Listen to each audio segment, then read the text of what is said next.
What's up, everybody? This is A Force of Nature, Spiritual Awakening, and today we will be discussing Moon opposite Mercury in the natal birth chart. So first I'm going to break down what the Moon is all about and what it represents. So the Moon is linked to your emotional side, your emotional nature. It has to deal with your mother, security, your deepest needs, your instincts, basic habits, your unconscious reactions that are related to your past life, past karma, and also your upbringing when it comes down to early childhood upbringing. So yes, the Moon has a lot to deal with how you function on an emotional level and your instincts. You know what I'm saying? But it has a lot to do with your mother and the way that you perceived her to have nurtured you, cared for you early on in childhood. So let's break down what Mercury is all about. When it comes down to Mercury, Mercury is linked to Gemini and it's also linked to Virgo. So that means that it rules over the third house in the natal birth chart and also the sixth house in the natal birth chart, where the third house is ruled by Gemini and the sixth house is ruled by Virgo. Mercury is about your mind. It's about your intellectual capacity. It has a lot to do with networking with people, being a hard worker, and just taking care of everyday tasks. Knowing how to maneuver around this world and being fully equipped to be able to do it is seen by Mercury. So networking, anything that has to do with public, socializing with people, communication, and also body language is seen by Mercury. So now anytime you see an opposition in between a natal aspect, okay, the opposition is going to indicate that the Moon and Mercury are in opposite sides of one another. Okay, so for example, maybe your Moon is in Cancer and then your Mercury would be in Capricorn. See what I'm saying? Opposites. So the oppositions, the conjunctions, and also the squares are similar in nature. They hold within them the same themes, characteristics, and also traits. All right. So anytime you see a sectoral and trine in between these two planets, that is going to indicate that everything is in a harmonious kind of way. So you don't really have an issue in those areas. You were blessed by the universe in a past life and you did very well. So you are still being presented with a sectoral and trine. However, you did very well. You're still going to see these themes go on and take place, but you're going to know what to do. So anytime you have a conjunction, an opposition, or a square, it's going to show difficulties, obstacles, mountains to climb in order to get through these things. Okay, any aspect that you have that's in a negative way, don't worry because you can overcome anything that's in your chart. So we're going to jump into this right now, Moon opposite Mercury, and I do know people with this aspect in their natal birth chart. So this really has a lot to do with your mind versus your heart. Okay, so your mind versus your heart is definitely in conflict with one another. So this is going to bring to the table nervous energy in the individual because they are... the way that they feel is not the way that they think. And the way that they think is not the way that they feel. And this is going to be an ongoing cycle for these people. So vitality manifests in the mind if they can learn to relax. You can be highly communicative, but likely scattered. So these are the type of people that strive to communicate and really want to be strong communicators, but their views and the way that they communicate can be all over the place. And you know the types. They can be talking about one thing and they jump from one topic to the next, and it can make people that are speaking with you become a little bit confused. So these men and women express many things, but emotions can be extremely harder to communicate. So when it comes down to their emotions, they can be thrown all over the room. And it can be very extremely hard for them to be able to express on the most effective level. So with the opposition, friction between Moon and Mercury results in emotions, instincts, and feelings pulling in one direction. And rationality, logic, and conscious mind moving in an opposite direction. So now this inner disharmony is then reflected through projection onto the external world, influencing your relationships. Conflicts will persist. So until these people learn how to redirect what it is they're feeling and thinking and making it become lined up in one, they are going to be projecting a lot of this energy onto other people, and even their personal relationship, friendships, family, and intimate relationships with people, business dealings. Also, it's going to be all the relationships that they deal with. So now decision making can prove difficult, and you may rely on others deciding for you what you should and what you shouldn't do, as you cannot determine which path to follow, whether to choose instinct, emotions, or rationality. So this is going to be a struggle for them to be able to choose their instinct, emotions, or rationality. So they are picking one or the other. And this is how they're going to deal with people on these bases. So now, inner unity, when both messages coincide, is a rare experience for them. This situation can really just push a lot of actions and choices, but it can make it be very distorting, okay, when it comes down to their perception and judgment. Their judgment can be extremely confusing. Often, confusion will be the result, with regular changes of the mind or heart, which disturbs and disrupts relationships. Attempting to break through and in peace may force you to act impulsively and instinctively with variable results. Okay, so their results can go either damn way. So what is going on with this aspect is that these people are thinking of brilliant ideas. They're thinking of a lot of different things.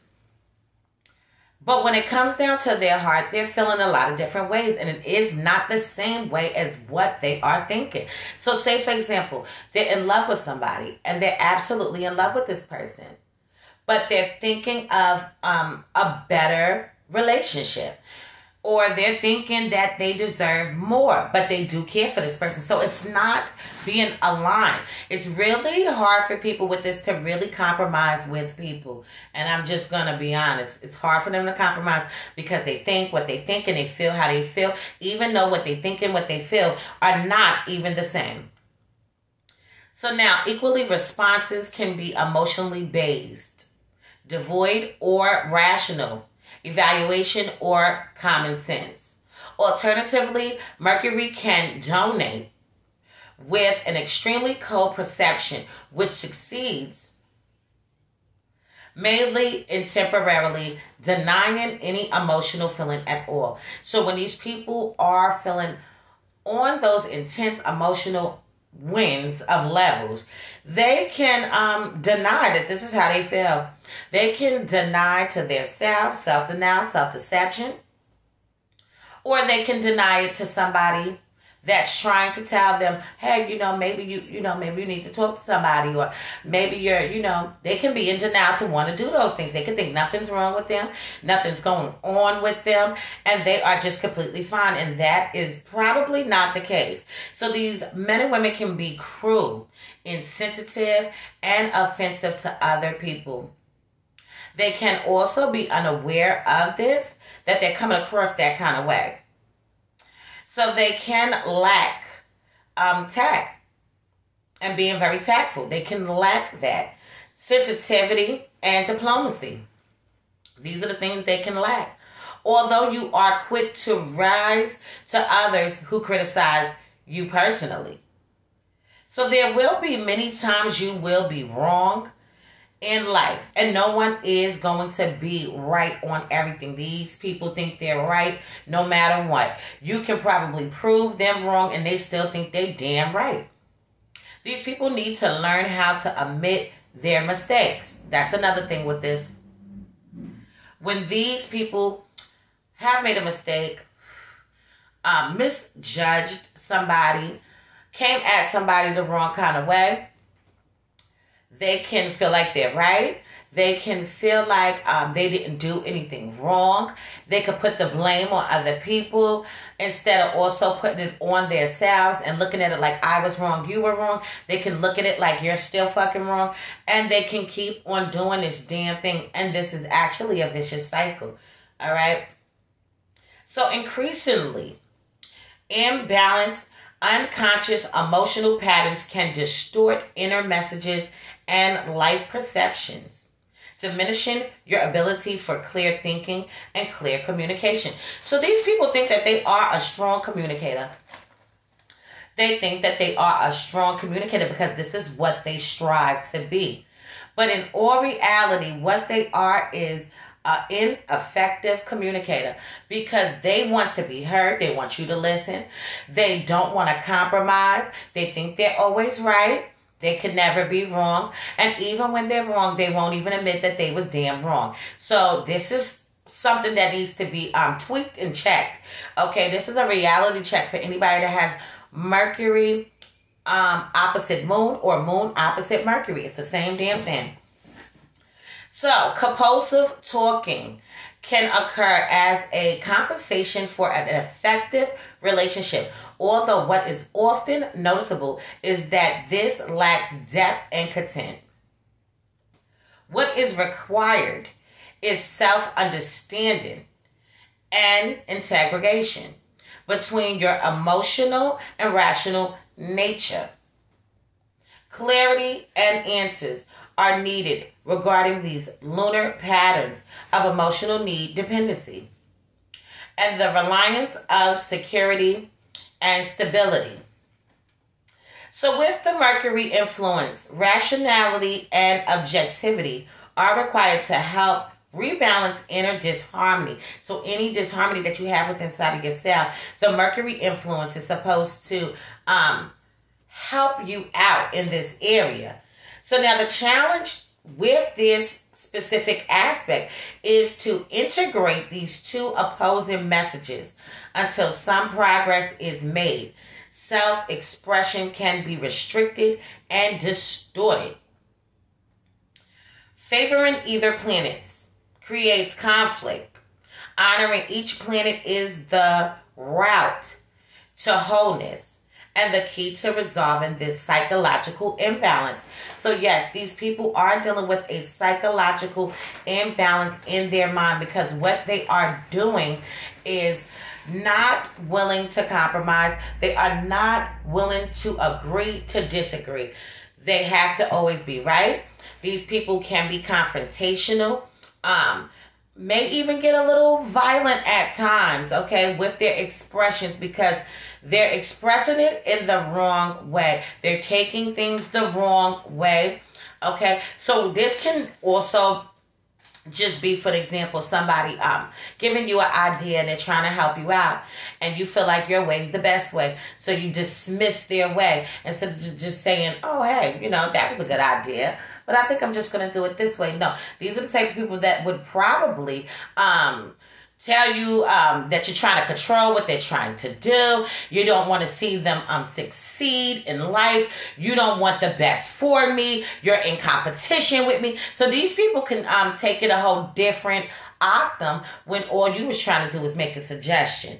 Okay, I'm just giving you some examples on how this can play out, but it definitely is their mind versus their heart. Okay, maybe these people want to have their own business, have something for themselves.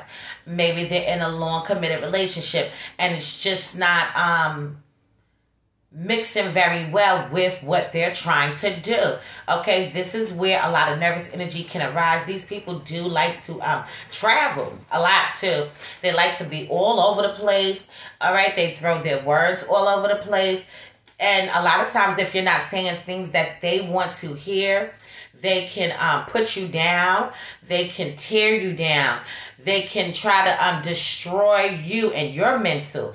Okay, when in all reality, their mental and their feelings, their heart is destroyed already. And this is where these people need to really sit back, regroup, even probably rethink conversations and how they went, because they can actually believe that they're right all the time, and people could tell them like, yo, that was fucked up, you know what I'm saying, that was wrong, and these people can still find a right in their wrong. All right, so this is all I'm going to say about this for now. In future videos to come, I will go more into depth into moon opposite Mercury. Anybody that needs a birth chart, synastry chart, asteroid chart, progressive chart, career chart, tarot card reading, the sale is still on until September 3rd, and it is $15 off of all readings. Okay, any information that you need is in the About section on my YouTube channel. I am starting an 8-week course. Anybody that's interested in learning astrology and learning how to analyze all the different birth charts, that will be there for you. You will have to pick from Monday through Friday which days are suitable for you, which time is suitable for you. It is 2 days out of the week. It is 4 hours out of the week. It is 2 hours out of your day. And that is going to be $550 if you're paying through Cash App. If you're paying through PayPal, it is $555, and it does have to be in upfront before you start the class. And the class starts October 4th all the way to the end of November. So please hit me up if you're interested at Force of Nature Spiritual Awakening at gmail.com. So this has been a Force of Nature Spiritual Awakening. Love is love. Peace and blessings to you all, and I will see you on the next one.